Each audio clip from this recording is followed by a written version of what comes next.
Exciting conversation in store for us today. Exciting to be here as a part of this event. Thank you very much for that. As the head of advertisers and industries here at Nielsen, my job is to make sure that we have strong offerings and relationships with brands of all sizes. So it's a real joy to be here with you, Olga, today to talk about the consumer, the dynamic world that we're in. Thank you for agreeing to be a part of this with us. Of course, Jay, my pleasure. I'm looking forward to the conversation, and I'm looking forward to some exciting questions as well. Me too. Me too. So, okay, well, let's dive in. For those who may not be as familiar with you, Olga, you've had an amazing journey spanning many iconic, world-renowned global organizations, ultimately culminating in the role that you have today. Tell us about what drew you to Reckitt. How did they reel you in? What was it that sold you on this wonderful, thriving company? Great question, Jay. And indeed, my journey with Reckitt started now roughly a bit over 1.5 years ago. Been very dynamic 1.5 years that I wouldn't change for anything, to be honest with you. And the reality is, if you look at my journey, you started with my journey. What has really been the, let's say, connective tissue, consistent description of that journey is me leading transformation and leading transformation for growth. Now, I've had experience doing it in different settings, in different contexts, as you have pointed out. And one learning I think that I took away is that true commitment, commitment to change, commitment to pain that sometimes come with it is absolutely critical for that to be successful. And that commitment comes from the top. Obviously, we are senior executives, and it's our privilege and prerogative to drive transformation, but the alignment has to be really cemented at the top of the organization. And I've joined Reckitt as a very unique company now. I can speak to the change in the CEO about 2.5 years ago, and knowing the CEO, and the individual is indeed very much committed to driving change, driving what the company of the future should look like, and most importantly, doing it through the lens of enhancing human lives and creating impact in the society that goes far beyond, let's say, revenue numbers.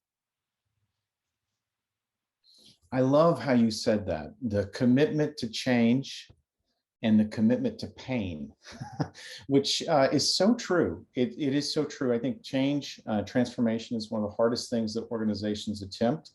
And to do successfully, you're right, you do have to be committed to a threshold for pain.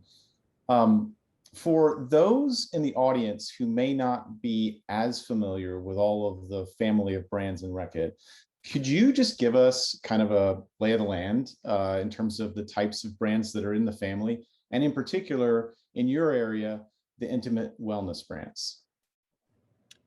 Of course, no problem. Look, Reckitt is one of those companies that you may not know, but you don't even realize how much you know about the company. So Reckitt is a consumer goods company, one of the leading ones in the world. It is a UK headquartered company listed on UK stock exchange, and effectively is a multi-billion-dollar player whose brands, the brands of Reckitt, we all know. And those brands, particularly in the recent times, have really made a lot of impact, I think, on many of us. Think of Lysol, think of Mucinex, think of Finish, the brands that, again, you may not know it's Reckitt, but people have a lot of love and use those brands every day. Equally, in intimate wellness, Reckitt was the consumer goods global company that leaned into intimate wellness, what we used to call sexual well-being. Particularly, it happened with the acquisition of Durex initially. And again, I'm sure many of you know Durex as an iconic brand, still number one worldwide, and is going to keep this position for many, many years to come, number one in intimate wellness globally. So Durex, KY, since recently we have welcomed Queen V, which is an insurgent brand, into our portfolio within a big global CPG. And the journey is just beginning. So I'm sure there is going to be many more interesting brands to talk about in the months and years to come. Quite an exciting, hot space that you're in, Olga. And I think very hot, very hot. very hot. I think you told me that you spend 12 hours of your day talking about sex and intimate wellness, and so that must be a lot of fun. If you need an intern, I would be at your disposal. Yes. We can talk about it, Jay, separately, absolutely. But I would love to welcome you in some of those conversations. Why not? Wonderful, wonderful. So much of what we were going to discuss today, with the context that we've just set, the brands, your background, owning, transforming, and creating consumer-oriented brands, I think, where it might be helpful to start for the audience is just around the topic of disruption. We hear so much about disruption. So much is changing in the world today. How do you stay focused? How do you keep your teams focused? And what do you do to successfully manage the disruptive forces that are seemingly afoot everywhere we turn? Yeah, another great question from you today, Jay. I'm on fire. I'm on fire. Listen, I think, and I hope we can all agree, if there is one thing in this world that is a constant, that would be change. And particularly with all of the innovation and technology in what digital tools have brought into all of our lives, the speed of that change is only accelerating. And as a result, I think disruption is becoming a constant. Now, what's interesting, and it was a great question, what about focus in a world that is constantly changing? I think that focus, that anchoring point, if you will, happens from a place of real human understanding. Who are we trying to serve? Why are we trying to serve those people, those individuals? And actually, what is serving them looking like, not to be for us, not to be about us, but to be intrinsically about them. And I speak a lot to my team about this concept of how do we become not a vitamin in someone's life, but a painkiller. Because I think as humans, we can all relate when we have pain, we need the painkiller. It's not optional, it's top of mind. We need to get it.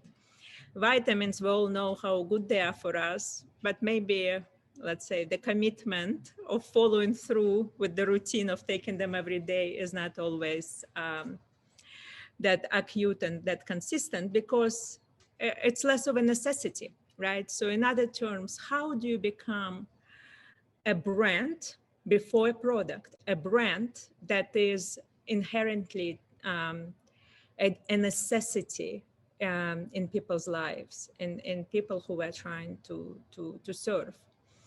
And if that is the focus, if that's the ultimate goal, then I think being able to not just screen for disruptions that are happening, but being even able to engineer a disruption, engineer a reframe, a rethink how someone should engage with your category or a brand, becomes the ultimate North Star.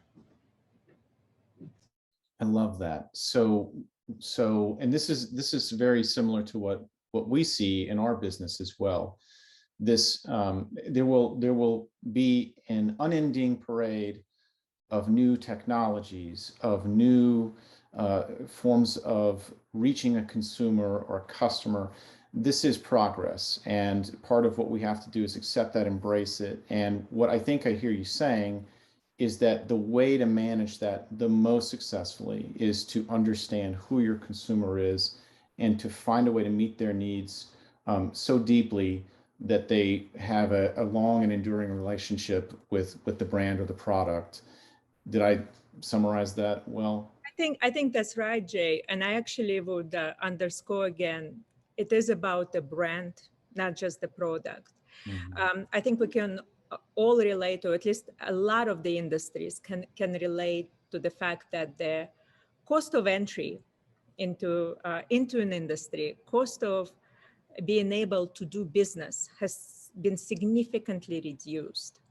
And as a result, and I definitely see it in my category, as a result, the proliferation of competition, of product competition, is at all-time high, never seen before. The speed of that proliferation is at all-time high.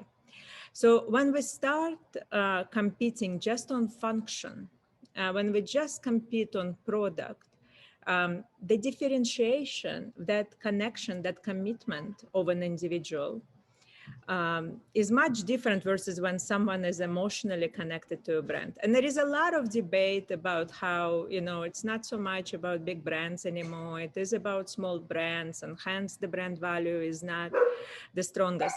I would argue that not to be the case. It's the combination of two. It's how do you have the trust? How do you have emotional value, emotional connection to the people you are serving? But you are able to be so current and present as any insurgent could. And this is where this whole transformation where you started, Jay, why Reckitt? How are you leveraging the scale of a company? How are you leveraging the muscle to actually power your ability to be an insurgent? Or in other words, insurgent at scale, how I would call it. Love it. Love it. I think you said something there that was really powerful about the idea that brand, there's a relationship between the strongness of the brand and the protective mode it provides against product by product by product enhancement or innovation coming from, you know, from competition. And so that's a really powerful insight. I want to come back to something that you said earlier, though, because it's so similar to what we're trying to accomplish here at Nielsen. And we have a similar North Star, and that is that we believe the audience is the most important thing when it comes to how we support the industry. And so, you know, much has been made of data, big data, streaming sources of data from every potential device, every potential touch point, Internet of Things, et cetera. And those are all great. And we're embracing and adopting and you know, have done a lot to advance the use of data and big data in our industry. But we really do believe that people are at the center of all of this. And it's analogous to what you were saying before. When we do our job well and we focus on the individual consumers of media and represent them fairly and accurately, no matter who they are, we know that we're doing a better service to the creators of content, to the creators of campaigns, and allowing for ultimately the consumer to be better served. And so this is very much in how we think about it as well. Olga, we may have to do some workshops together to learn, you know, better how to focus on that from you. But this is at the center of everything we do. The audience is everything for us, which is another way of saying the consumer is everything for us. And so, so aligned to what you're saying. What strikes me as interesting about the brands that you're focused on is it's like you're trying to do two things at the same time, equally challenging. One is you're growing a category. I happened to visit a number of retail establishments near me in the last week, just to take a look down the intimate wellness aisle. And I was. Oh, I hope you made some purchases, just saying. I will send you my receipts if you'd like to see them, but I'm sure I'm probably showing up in somebody's first party data. It's all research, people. At any rate, the amount of linear footage that has been allocated to the category is compared to perhaps what I recall from even just 2 years ago is significant and stark. And the array of products and offerings that are available is significantly increased. So like you're growing a category here, right? And in the midst of growing a category, you're doing it while commerce itself is under transformation. So how consumers interact with brands, how they purchase, what's the path to purchase is all under transformation. So like, tell us about the most challenging areas of this for you. Like you've got a growing category and you've got a changing dynamic world of commerce. Like how do you think about the challenges there? I know many of the attendees here are struggling with the same problems. Yeah, I love this conversation really, Jay, because to me, over the years, and probably I can thank my alma mater. I grew up at Procter & Gamble, and I'm still calling it my school in many ways. But that whole philosophy, it's that it's not marketing or sales. It's not marketing and sales. We are building business through the intrinsic power of brands. That has always been at the core of how I saw, my role, of the role of any, brand builder in an organization. It's almost like a business owner who envisions where we're taking the business. And it really only makes sense when commerce is integrated. And here we are, today where omni-channel, everybody speaks about, at the end of the day, commerce experience for people who engage with our brands. And what I also, I have to say, notice quite a bit is, unfortunately, often we succumb to the use of buzzwords without understanding what do we really mean by the use of those terms or different types of concepts, and why are they important, right? And talking about Omni, obviously, all of this evolution is powered by the power of digital and technology. Talking about, how commerce is now transforming to a point, and what's powering it. What is interesting is that, like never before, again, the brand building happens across the whole spectrum or end-to-end consumer experience. And all of the tools that are at our disposal now, giving us an opportunity to actually translate any touch point that we have with consumer, whether it's owned, earned, paid, translated into actual demand generation point, one way or the other. Some more direct than others, for sure. The whole nature of earned versus owned leads to it. But we are, like never before in history, able to think of brand building, not product selling, but brand building and category development as a part of, as the goal of it, actually, because for many categories, we're able to think of it through the end-to-end consumer journey. And to me, physical retail is very much alive, is very much present, but the way it can come to life today is probably shifting, right? In some of the categories, missions are not the same. The shopper missions are not the same as in others. And as a result, the role that physical retail needs to play to be able to entice consumers to buy the category. In the case of intimate wellness, we have a massive still headroom in terms of penetration growth. You said it yourself, Jay. Just a few years back, it was what I used to call an illegal drug, right? It's was a kind of stigmatized space. You didn't talk about it. It was a lot of shame attached to it. And all of a sudden today, through the power of culture, through the power of lots of macro trend tailwinds, we're talking about this category much more as a beauty category, and much more as a lifestyle enhancement category.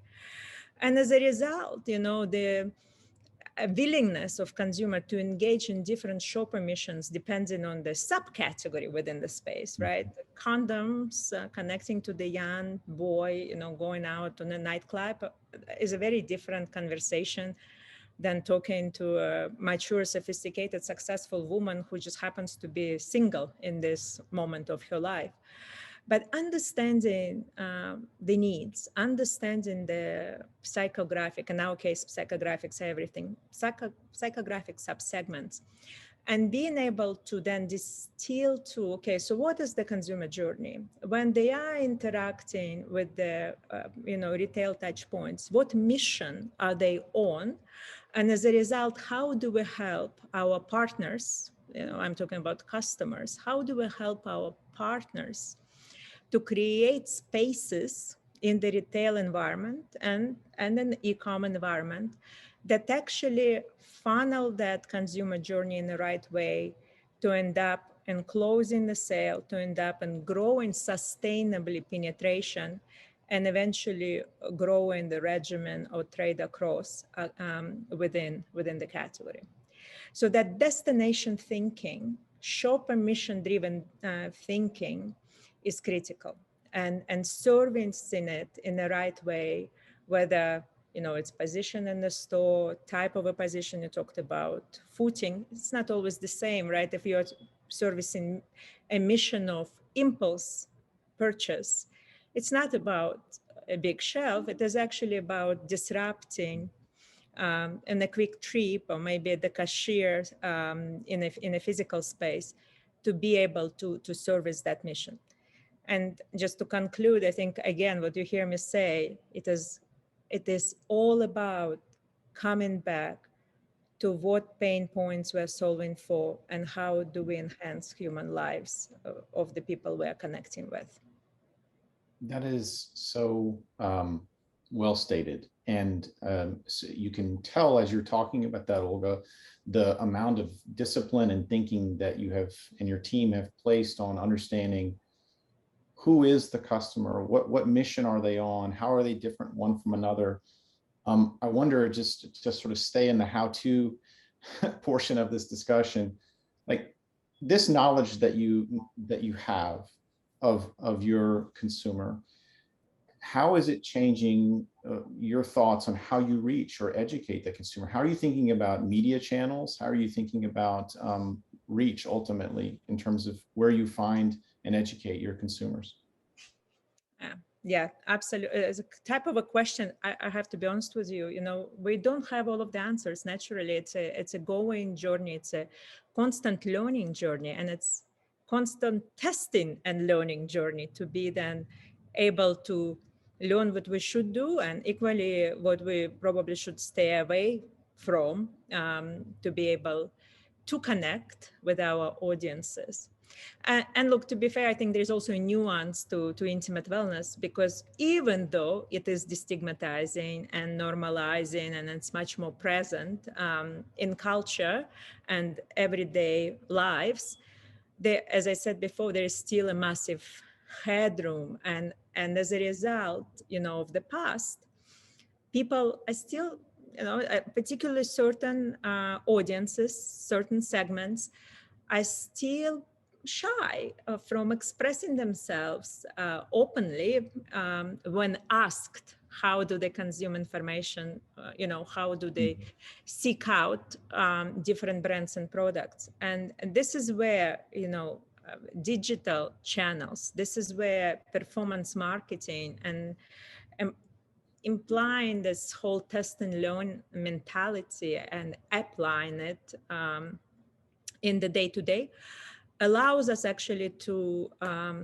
overcome, if you will, that disconnect between claimed and actual behavior, right? So media planning increasingly for us is moving away from, okay, today is March, I'm in a planning cycle, I'm going to have an integrated comms plan for 18 months from now, deploy it to the market, and off we go, we're ready for many months to come. And it's moving much more to the fit for purpose approach. How do we actually go into the year with clear objectives as to that are set by understanding of people we're connecting with, whether it is educating them on certain, need or benefit delivered through a product or a service that we know as a huge pain point and we know is needed. And then if that's the objective, what is our day in, day out evergreen approach to be able to actually real time learn?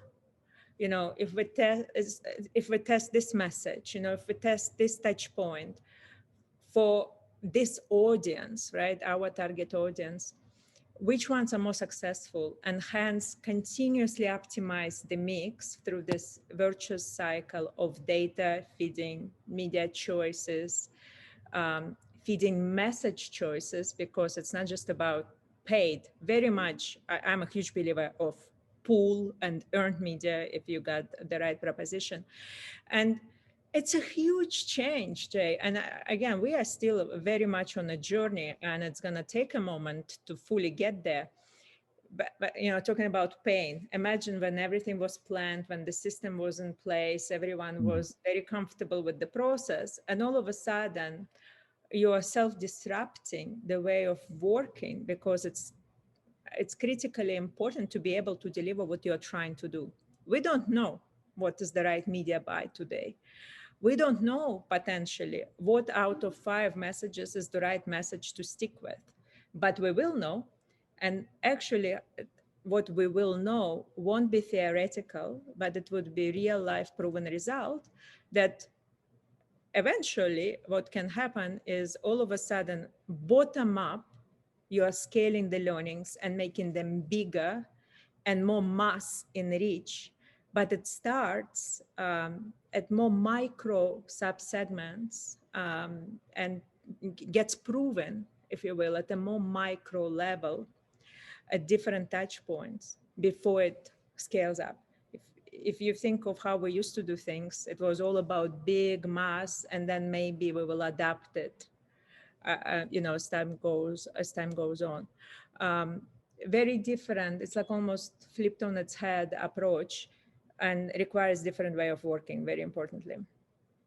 I love that. And this is so consistent with what we hear from our clients across all brands in terms of their challenges that they're facing, how they are adapting their approach. You just talked about like sort of an old school way, and the new school way is almost the exact verse. But equally data informed, if not more than the old way, because you're learning as you go.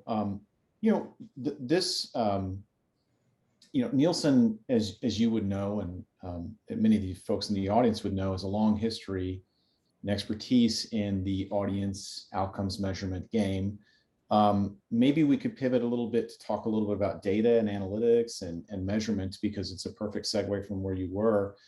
Most of the clients that I'm working with, Olga, they're struggling with the balance of what you just described: the strategic planning and reporting, and the day-to-day in-flight optimization.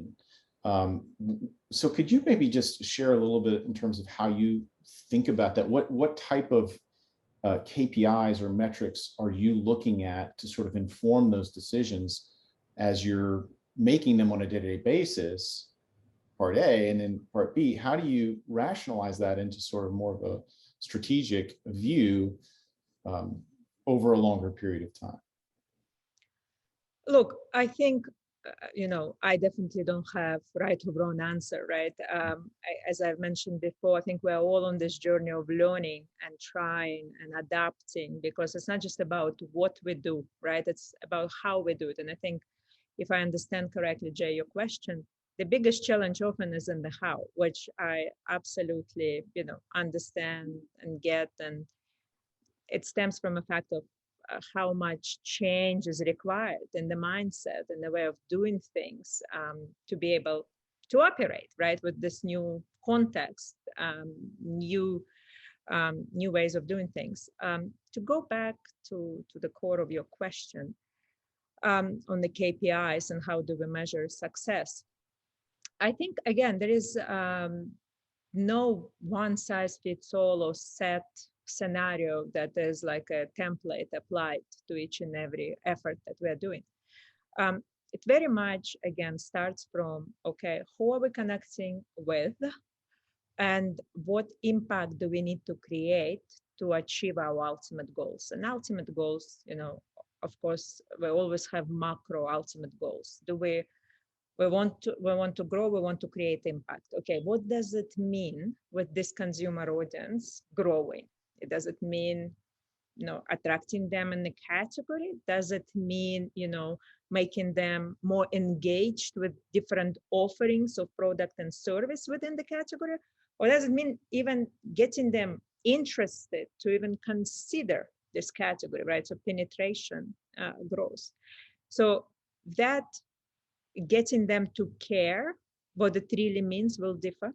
And then ultimately, equally, why they would care, how you do it will differ. Because again, a young boy who is open and curious from Williamsburg will have very different, and I love that Williamsburg boy. My global VP of Durex is laughing probably right now because he knows that boy already intimately. but that boy will have very different ways of consuming data, but also the type of messages he will be interested in than a successful woman executive from a top metropolitan city. And knowing the what and knowing the how of the ultimate objectives, ultimate goals, right? That start on a macro level, but then really unpacked concretely, specifically, what does success look like?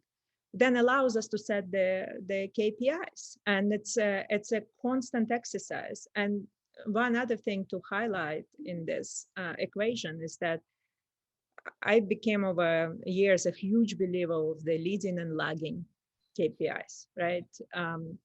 A lot of times, at least in my experience, what you see business owners or brand builders do, just focus on the lagging KPI. Well, did I get the share? Well, did I get the awareness? And sort of forgetting that, well, what did we do to even be able to get that? What was important to do? How do we not leave it to chance or luck? And that's where the leading KPIs came in, right? Again, understanding the person, understanding what we're trying to achieve. What are the steps that we must execute against to even have a chance of delivering those lagging awareness KPIs, share KPIs? So what distribution do we need to build? What is the share of conversation we need to reach? What are the things that we're actually doing with our hands that we need to do up front to be able to have a shot at some macro big measures that we are putting in place, right? So penetration, yes, you can have a metric on penetration, but unless you know what are the leading levers that you need to push and pull for people to reconsider and get into the category, your penetration number will likely never materialize. This is again so affirming. This is what we hear and see from our client engagements, just a diversity of leading and lagging KPIs that go into the design of a measurement and analytics program. And you guys are a real leader in that space. So thank you for sharing a little bit about that. I think we're approaching Q&A time. So why don't we pivot to that? But then just maybe each of us could answer this one. What are you most excited about this year? It's 2022. We're off to a new year. So what's got you really excited, whether that's anything in your personal or professional life, Olga? Apart from pandemic turning endemic, right? I mean, Yes. Apart from that, I think that we're probably all excited about or hoping for.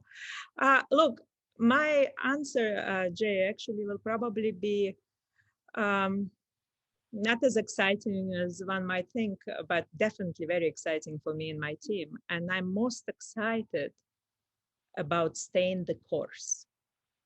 Okay, so you talked about focus, you talked about, disruption being there, helping us to power different ways of doing things and being, more value added, more impact generating in the community, society, and culture.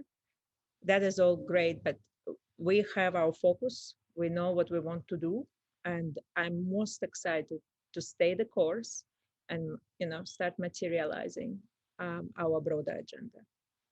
I love that. It's very similar to what I was going to say. I mean, other than getting out of this same, four walls that I've been in for what feels like 2 years, like we're on a journey, not dissimilar to the one you're on. Our part of Nielsen is focused on growing, increasing penetration, and improving our product offering, our brand offering to our clients. And so I'm really excited in 2022 to build off of the progress that we made last year. So I think it's going to be a wonderful year. And so I wish you all the best. And so let's now move. I see 2 questions in the queue, one that looks like it's perfect for you, Olga, and one that might be that I could take the lead on and you could comment to. So let me start with this one. This is actually a really good one. I was wondering about this over the weekend. So are there any interesting impacts or trends that you saw during COVID in the intimate wellness segment? Oh, definitely. And I would say I look at COVID and our industry of intimate wellness as a massive accelerator. So like a silver lining, if you will, for normalization and growth of penetration of this category. And it's funny because we have come full circle, if you will. If you go back to the 20th century and Spanish flu, and after the Spanish flu there were roaring 20s, and actually we are in the 20s, just in a different century, and we are expecting this 20s to be roaring, whole different level of roaring, but we are starting to be in a context for intimate wellness where, as I've already mentioned before, the category is truly accepted for what it is, which is a life-enhancing business that is good for physical health and also critically important for mental health. And being able to accept what this category is all about for what it is, and start innovating both from product and from service standpoint to drive this adoption and acceptance across different audiences is what I think COVID accelerated big time, because all of a sudden people were faced with needing to take care of themselves in a much more often on their own, right? So we clearly saw solo occasions going up naturally, but also educate themselves much more about the importance of intimate wellness and the role it plays in the holistic health and holistic well-being. And as a result, we absolutely see intimate wellness becoming a part of a day-to-day self-care routine. So next time we're together, you'll have to do a report card, the global state of intimate health, sexual health for like, because I think that the points that you make are so poignant. The relevance to mental, the relevance to physical health, the relevance to just the fullness of being. It's critical, and I think this has been a very challenging time for every one of us the last 2 years. So hopefully the global report card will continue to improve with your help, Olga. Well, that's the commitment. And look, believe it or not, two-thirds of individuals globally are dissatisfied with their intimate lives. So look how much of an opportunity we have to impact people positively. I love it. I love it. There is another question. I see we have our MCs back on the line. So let me just quickly get at this one. It's the measurement ecosystem seems to be constantly evolving. How do you see these changes impacting brands in 2022? We covered this a little bit, I think, in some of your comments. I think the one thing I would just add is that from a Nielsen point of view, we really believe that now more than ever, with the proliferation of all of the forms of media, all the forms of inventory, that accurate, representative, cross-media reach and frequency is critical to have in order for brands to achieve their goals while respecting consumers, not overloading them, and ultimately managing, your investments more wisely. So this is, I don't think I'm saying anything new or shocking. This is the focus of many industry efforts, and it's certainly something we're focused on with Nielsen One, our mainstream product. But I do think that there's a context that has to be laid against what you've just walked us through, which is really what is that internal first-party KPI. There is a significant amount of investment that brands are making in first-party CDP. I think the session that preceded us was on this topic, and so there needs to be a reckoning, if you will, of the external and the internal metric setting, and I think those would be the challenges that brands are focused on in 2022. I don't know if you would agree or add to that. Makes a lot of sense, Jane. I think in the world of often information obesity, right, and overload, the quality of the message and quality being the, let's say, the function of what we're trying to achieve, as we spoke earlier today, is everything, right? Because no matter how big your reach and frequency, if the message is irrelevant or it's not really serving what you're trying to achieve, at the end of the day, the output won't be there.